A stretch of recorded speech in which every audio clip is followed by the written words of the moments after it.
60 రోజుల్లో మీతో ఇంగ్లీష్ అద్భుతంగా మాట్లాడిస్తాం. వెంటనే కాల్ చేసి జాయిన్ అవ్వండి. హలో నమస్తే, వెల్కమ్ టు సుమన్ టీవీ. ప్రస్తుతం మనతో పాటు సైకాలజిస్ట్ అండ్ మోటివేషనల్ స్పీకర్ అయిన విజయ్ జక్కూజే గారు ఉన్నారు. వీరితో ఈరోజు కొన్ని విషయాల్ని మనం డిస్కస్ చేద్దాం. హలో అండి, నమస్తే. యా, ఇప్పుడు చూస్తే మనకి అందరూ కూడా చాలా లైక్ మల్టిపుల్ థింగ్స్లో స్ట్రెస్ ఫీల్ అవుతూ ఉంటారు. స్టూడెంట్స్ కావచ్చు, వర్క్ ప్రొఫెషన్స్ కావచ్చు, రిలేషన్షిప్స్లో, ఇలా చాలా రకరకాలుగా మెంటల్ స్టెబిలిటీ అనేది ఉండట్లేదు. అండ్ దీనివల్ల యాంగ్జైటీ, డిప్రెషన్స్, రకరకాల మెంటల్ ఇష్యూస్ వస్తూ ఉన్నాయి. సో ఇలాంటి టైంలో మనల్ని మనం మెంటల్ ప్రకారంగా, అంటే లైక్ మన సైకలాజికల్ ప్రకారంగా హ్యాపీగా ఆర్ఎల్స్ పీస్ఫుల్గా ఉంచుకొని ముందుకు వెళ్ళాలి అండ్ ఇవన్నీ కూడా హ్యాండిల్ చేయాలి అంటే ఎలా? ఫస్ట్ థింగ్ ఏంటంటే, ఇప్పుడున్న సమాజంలో ప్రతి ఒక్కరు ఫీల్ అయ్యేది ఏంటంటే స్ట్రెస్. మనం మార్నింగ్ టిల్ నుంచి సింపుల్ చెప్పాలంటే, మనం మార్నింగ్ లేవటతోనే నిద్ర కళ్ళతోనే జస్ట్ ఇట్లా అంటాం, మొబైల్ దొరకదు, లేదు సడన్ గా లేచి కూర్చుంటాం. చాలా మందికి జరుగుతుంటది ఇది, అవునా కదా? అసలు అది just it is a material, but మనకి ఏదో మిస్ అయిందని ఒక భయంతో లేచేస్తాం. టైం చూడడానికని స్టార్ట్ చేస్తాం, దాని నుంచి లైఫ్ అంతా దాంతో కంటిన్యూ అవుతుంది. సింపుల్ గా నేను ఒక మైండ్ ని తీసుకుని దాని నుంచి ఎలాబరేట్ చేస్తాను నేను. ఇప్పుడు ఎం అంటే ఏంటంటే జస్ట్ మూవ్. మన లైఫ్ లో ఫస్ట్ ఒక వివేకానంద చెప్పాడు, మీ గురించి మీరు మాట్లాడుకోకపోతే ఒక గొప్ప వ్యక్తితో పరిచయాన్ని కోల్పోతారని చెప్తారు. తను ఎన్నో ఆల్మోస్ట్ 100 years బ్యాక్ ఈ విషయాన్ని చెప్పాడు అన్నాడు. ఈ రోజులలో మనం మన గురించి మనం ఒక 10 minutes కూడా టైం కేటాయించట్లేదు.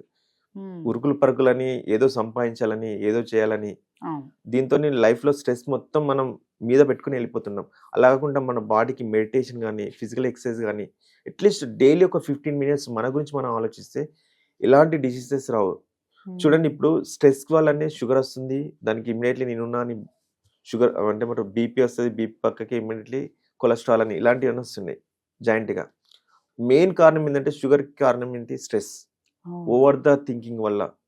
సో అలా ఉండద్దు అంటే daily physical exercise. Main thing ఏంటంటే, మన ఇంటర్నల్ ఆర్గాన్స్ ఎంత ఇంపార్టెంటో ఫిజికల్ ఆర్గాన్స్ కూడా అంత ఇంపార్టెంట్. సో ఫిజికల్ ఆర్గాన్స్ కి మనం ఎక్సర్సైజ్ చేస్తాం, మెంటల్ ఆర్గాన్స్ కి ఏం చేయాలి? ఒక 10 minutes కూర్చోండి, ఓన్లీ ఏం ఆలోచించాలి, ఓన్లీ మన శ్వాస ఎలా తీస్తున్నాం, ఎలా వదులుతున్నాం, దాని మీద కాన్సన్ట్రేట్ చేస్తే మన బాడీలో అన్ని ఆర్గాన్స్ హీల్ అయిపోతాయి. ఎవరు యూజ్ చేయట్లేదు అది. మన బాడీని అసలు మూవ్ చేయడానికి కూడా ఎవరు ఇంట్రెస్ట్ పడట్లేదు. మనం మార్నింగ్ లేస్తున్నామా, ఆఫీస్కి వెళ్తున్నామా, కార్లో కూర్చుని వాళ్ళ ఆఫీసులో పని చేస్తున్నామా, ఇంటికి వస్తున్నామా, పడుకుంటున్నామా. అసలు ఒక 10 steps ఎక్కితే అసలు అలసిపోతున్నారు చాలా మంది. సో కాబట్టి మన బాడీలో మూమెంట్ అనేది ఉండాలి. ఏమంటే మూవ్ అని చెప్పాను కదా. సో కంపల్సరీ ఏదో ఒకటి ఎక్సర్సైజ్ చేయడం కానీ, ఏదో ఒక టైంలో డైలీ అట్లీస్ట్ ఒక 10 minutes అయితే మనకు దొరుకుతుంది కదా.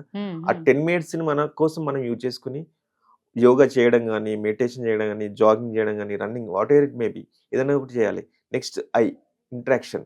ఈ రోజులలో ఎంత మంది ఇంటరాక్ట్ అవుతున్నారు పీపుల్తోని. సో బెస్ట్ వే ఏంటంటే ప్రాక్టీస్. చూడండి, డైలీ ఒక వ్యక్తితో పరిచయం పెంచుకోండి మీరు. ఎనీబడి, మేబీ మనం ట్రావెలింగ్ లో కావచ్చు, ఆఫీస్ లో కావచ్చు, మనం మార్కెట్కి వెళ్ళినా కానీ మీకు ఎంత ప్లస్ పాయింట్ ఏంటంటే, ఫర్ ఎగ్జాంపుల్ మీరు ఒక స్ట్రేంజర్స్ తో పరిచయం పెంచుకున్నారు, మీరు అతను వేరే స్టేట్ పర్సన్, ఆ స్టేట్కి వెళ్ళినప్పుడు మీరు అక్కడ దిగారు, మీకు ఏం తెలియట్లేదు, ఆ పర్సన్ మీకు ముందు పరిచయం ఉన్నాను అనుకోండి, ఆ పర్సన్ ఫోన్ చేసి తను హెల్ప్ చేస్తాడు డెఫినెట్లీ. ఏదో ఒక సజెషన్ అయినా ఇస్తాడు మీకు, ఈ లొకాలిటీ ఇలా ఉంటుంది, ఇక్కడ ఈ హోటల్స్ బాగుంటాయి, ఇలా వెళ్ళొచ్చు అని. సో ఇంటరాక్షన్ ఎలా ఉండాలంటే పాజిటివ్ వేలో ఉండాలి. అంటే మనకి ఎలా ఎదుటి వాళ్ళకి మనం ఎంత ఉపయోగపడుతున్నాం, మనకు వాళ్ళు ఎంత ఉపయోగపడుతున్నారు. ఎందుకంటే చాలా మందికి ఏంటంటే టేకింగ్ చూస్తారు, నన్ను ఇష్టపడాలి, నాకే దొరకాలి అని కాకుండా మనం వాళ్ళకి ఏమి ఇస్తున్నాం, వాట్ వీఆర్ గివింగ్ అనేది, అంటే వాళ్ళకు వాల్యూ అడిషన్ ఏమని ఇస్తున్నాం. అలా ఇచ్చినప్పుడు ఏంటంటే ఎదుటి వాళ్ళు కూడా మనతో ట్రావెల్ బాగా చేస్తారు. సో ఇంట్లో కూడా చాలా మంది ఇంట్లోకి వచ్చిన ఏం చేస్తారు, ప్రతి ఒక్కరు మొబైల్ పట్టుకుని కూర్చుంటారు. ఇదివరకు ఏంటంటే మనం చిన్నప్పుడు ఒక 20 years బ్యాక్ వెళ్తే అమ్మ వండుకుంటా, మనం బుక్కులు చదువుకుంటూ, నాన్న ఏదో బుక్స్ పేపర్ చదువుకుంటూ అందరం ఒకటే దగ్గర కూర్చునేటోళ్ళు. కానీ ఇప్పుడు ప్రైవేట్ రూమ్స్ అని, ఎవరి రూమ్ లో వాళ్ళు మొబైల్స్, ల్యాప్టాప్, మొత్తం టెక్నాలజీకి దగ్గర అయిపోతున్నారు, హ్యూమన్ రిలేషన్స్ కి దూరం అయిపోతున్నారు. ఇంటరాక్షన్ అనేది మాట్లాడితే ఒక గొప్ప విషయం అవుతుంది ఇళ్లలో. ఏంటంటే అది ఎప్పుడు బర్త్డేస్ కానీ, ఫంక్షన్స్ కానీ మాట్లాడుకుంటారు. అలా కాకుండా ఇంటరాక్షన్ అనేది కంపల్సరీ ఉండాలి. ఇంటరాక్ట్ అవ్వడం లేదంటే బ్రెయిన్ కూడా పీస్ఫుల్ అయిపోతాయి, మన సమస్యలు కూడా ఈజీగా చెప్తారు. పిల్లలు ఫర్ ఎగ్జాంపుల్ ఇంట్లో ఉన్నారు అనుకోండి, బయట కొన్ని చాలా ఘోరాలు జరుగుతున్నాయి, ఇంట్లో పేరెంట్స్ మాట్లాడారని వాళ్ళు ఏం చెప్పారు, చెప్తే ఏమైనా తిడతారని.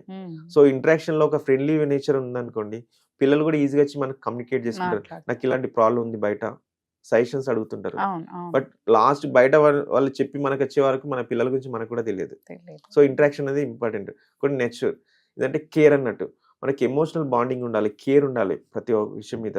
మీరు అంటే మేబీ నేబర్స్ కావచ్చు, స్ట్రేంజర్స్ కావచ్చు, ఒక పాజిటివ్ ఎన్విరాన్మెంట్ క్రియేట్ చేయాలి మనం. For example Hmm. Simple example చెప్తాను నేను. మీ ట్రాఫిక్ సిగ్నల్ దగ్గర నిల్చున్నారు మీరు, ఓకే ఆపోజిట్ రెడ్ ఉంది, కానీ ఒక పర్సన్ మీ ముందు నుంచి జింప్నే వెళ్ళిపోయాడు. మీకు కోపం వస్తుంది కదరా, మైండ్ ఉందా లేదా అతనికి అని. అనుకుంటారు. బట్ ఆ వ్యక్తి గురించి మీకు ఏమన్నా అవసరమా లేదు కదా అక్కడ మనకి. ఆ వ్యక్తిని మీరు కలుస్తారా, కలవలేరు. మాట్లాడతారా, మాట్లాడలేరు. బట్ మన మైండ్ ఎక్కడ ఫోకస్ అయిపోతుంది, అటు వెళ్ళిపోయింది. అటు వెళ్ళిపోయింది. మనం మంచి పీస్ఫుల్ మైండ్ తో మనం ఎక్కడికో వెళ్ళాలనుకుంటాం, ఆ పాయింట్ ఆఫ్ వ్యూలో మనల్ని మనమే డిస్టర్బ్ చేసుకుంటాం కదా. అలా కాకుండా కేర్ఫుల్ ఉండాలి. ఎమోషన్ బ్యాలెన్స్ అనేది కేర్ఫుల్ గా చేసుకోవాలి. ఎస్పెషల్లీ మన బాడీ గురించి మనకు ఒక కేర్ ఉండాలి. మనం ఎంతసేపు పక్కకున్న విజువలైజేషన్ అవుతుంటది. మనం ఒక దగ్గర కూర్చున్నా కూడా మనకి పక్క అన్ని మనకి వినబడుతుంటే మనం చేసే పనిని మనం పక్క పడేస్తుంటాం అన్నట్టు. అలాకుండా మనకి వాట్ వీఆర్ ఫోకసింగ్ అనేది చాలా ఇంపార్టెంట్. ఇంకొకటి ఏంటంటే డి డి అంటే డిటాక్సినేషన్ అన్నట్టు. అంటే ఎస్పెషల్లీ మన సోషల్ మీడియాకి, ఎలక్ట్రానిక్ గూడ్స్ కి చాలా ఎంత దూరంగా ఉంటే అంత మంచిది. అంటే స్క్రీన్ అంటాం కదా, అవును అవును మనకు తెలియకుండానే చాలా ఈఎంఎఫ్ వేవ్స్ అనేది మన బాడీ నుంచి ట్రావెల్ చేస్తున్నాయి డైలీ. మొబైల్ ఫోన్ ని చూడండి, ఒక 10 మినిట్స్ పట్టుకుంటే మనకు తిమ్మిరెక్కినట్టు అవుతుంది. అసలు మూమెంట్ అనేది కొంచెం స్లో అయిపోతుంది. అది ఎందుకు, ఎలక్ట్రానిక్స్ వల్లనే కదా. అవును ఈఎంఎఫ్ వేవ్స్ ఉంటాయి, ఎలక్ట్రోమాగ్నెటిక్ వేవ్స్ వల్లనే ప్రాబ్లం అవుతుంది. సో ఇంకొకటి ఏంటంటే చాలా మంది ఏంటంటే ఈ ఆల్కహాల్ కానీ, సిగరెట్స్ అని, గంజాయి అని ఇలాంటి వాటికి చాలా మంది Addict అడిక్ట్ అవుతున్నారు. అయిపోతారు. Especially youth. అవును ఎంత 18 ఇయర్స్ నుంచి 30 ఇయర్స్ వరకు అయితే చాలా మంది అడిక్ట్ అయిపోతారు. వాళ్ళు సింపుల్ చెప్పే రీజన్ ఏంటంటే లోన్లీనెస్ అని, వీఆర్ ఫీలింగ్ ప్రెషర్ అని, ఇలాంటివి వస్తున్నాయి. సో దానికి ఎంత దూరంగా ఉంటే మన మైండ్, మన లైఫ్ అనేది ఎంత బ్యూటిఫుల్ గా ఉంటుంది. పాజిటివ్ పీపుల్ తో ట్రావెల్ చేయండి. మీకు తెలియకుండానే పాజిటివ్నెస్ మీ లోపల వస్తుంది. వచ్చేస్తారు. అవునా కదా. ఒక మంచి సింగర్ తో తిరగండి, వాళ్ళు పాడుతుంటే మీరు ఎంజాయ్ చేస్తుంటారు. అవునా కదా. అవును, ఒక అవును. డాన్సర్ తో తిరగండి, అట్లీస్ట్ ఒక 1 ఇయర్ తర్వాత ఒక 2 స్టెప్స్ అన్న నేర్చుకుంటారు మీరు. నేర్చుకుంటారు. అవును. ఒక సింగర్ తో పాడితే ఒక లైన్ అన్న పాడగలుగుతారు. అదే ఒక దొంగతో తిరగండి, మీకు దొంగ ఆలోచనలే వస్తుంటాయి కదా. అవును సో మన మైండ్ ఎంత పీస్ఫుల్ గా ఉంచుకుంటే మన లైఫ్ అంత హ్యాపీగా వెళ్తుంది.